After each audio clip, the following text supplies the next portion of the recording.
Hi everyone, welcome to the first engineering meeting. My name is Deepti and I'm currently studying mechanical engineering and I'm the president of the Engineering Society.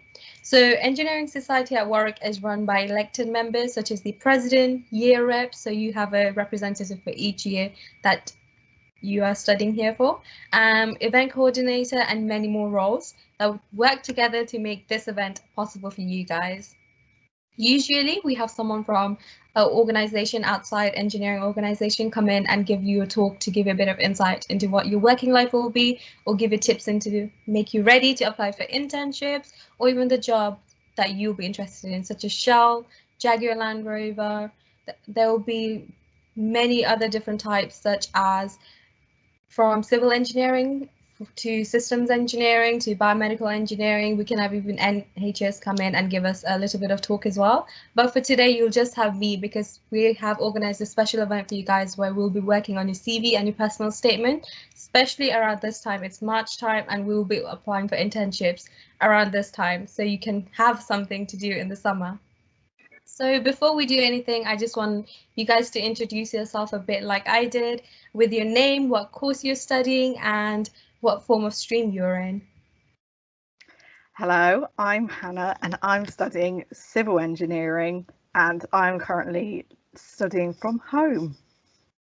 Thank you.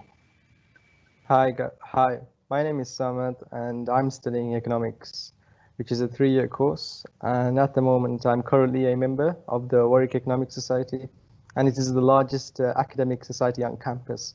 So I'm really proud of that. Thank you. Just to make sure that we all fit in and we're all friends here, I want to play a little game.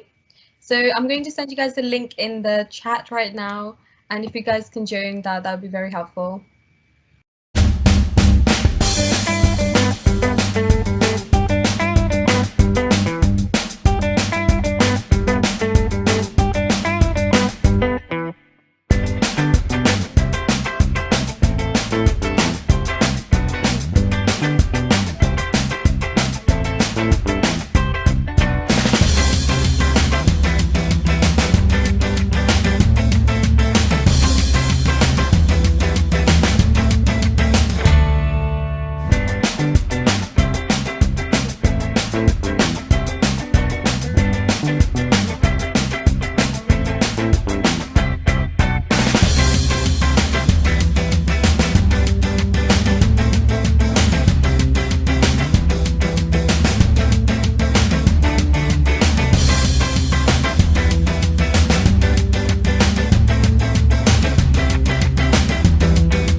So hi everyone, welcome back to our Teams call. I hope you guys really enjoyed that game and had a bit of a laugh, because I certainly did.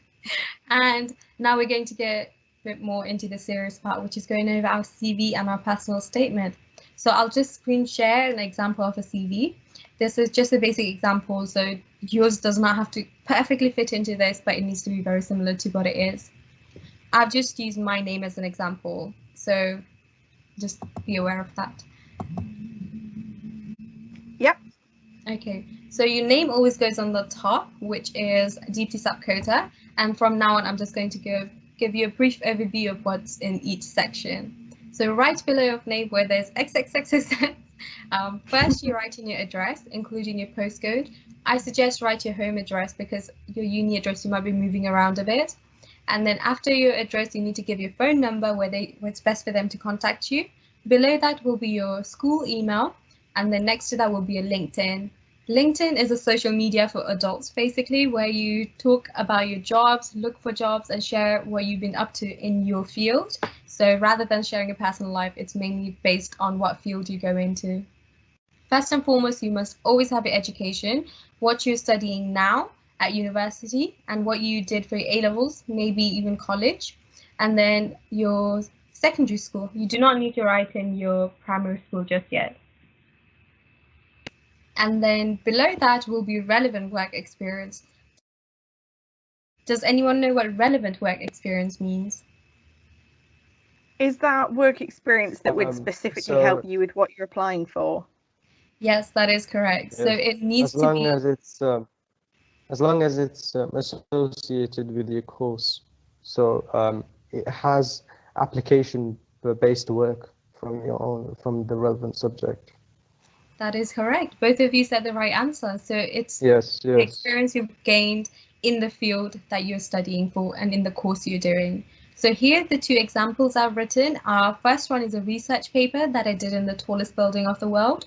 And then below that is a hands-on work experience that I did at a civil engineering design firm, where we designed roads, we worked in drainage, we worked in renewable energy, we worked in geotechnical fields. So there's a variety of options that are out there. And other experience, anyone can take a guess how other experience style means? Is it experience that isn't directly related to what you're applying for, but it still might be useful? Yes, that is perfectly summarized. So other experience, as Hannah said, is literally that. And on my other experience, I have given one engineering experience because I feel like it really supports my application. And it shows my interest in my subject outside of classroom because it is an engineering course representative. So I represent year one with Student Union and SLC, which we've spoken about in previous months' work, where it's student-led and we want to make changes in university for the student. And below that, I've got non-related work experience, which is president of the youth council, radio presenter, and marketing, completely different. Do you guys want to give me an example of what you guys would write in your other experience section?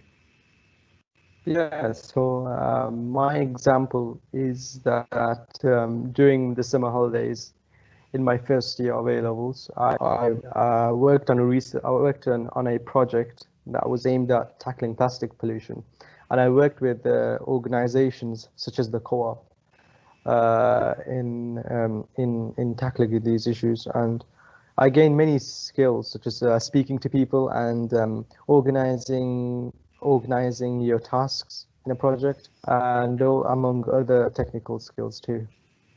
That's so cool. I think. Sorry. I just want to say that will definitely help you stand out in a pool of competitors that are out there going for the job. Yes. My work experience. Thank you very much. Sorry. Okay. My work experience that I would put that would be a little bit different to that is when I worked as a waitress, because it taught me a lot about working with other people in a team and meeting the needs of a customer and how to interact with people and the importance of managing my own time. That's very impressive as well, Hannah. Yeah. Getting into real life and getting that job in real life as well. Moving on from that, I just wanted to mention that bullet points below each heading is just a summary of what you've done, starting from education, relevant work experience, and other work experience. And right at the end, I think it's very important to put your skills and interests. This does not necessarily have to be about your course, but most of them I would recommend being about your course. So some of the example I could give is I'm currently learning a software called MATLAB and Fusion 360.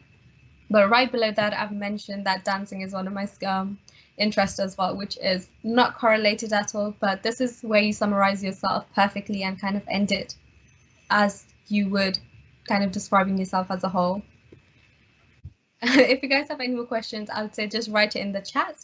That's what we can do right now during COVID. You've got the chat section, so I can reply to that later. And I think this is a good time to end it. It's been a long day and you guys need to go and do your courses and other society activities as well. So I just want to thank everyone for coming, and I hope you guys had a great session today. And I hope to see you guys next week at the same time. And next week we'll have a member from Shell Energy come in and give a bit of a talk about what they've been doing for renewable energy. Thank you so much. Oh, wow. Thank you so much. Bye. Bye.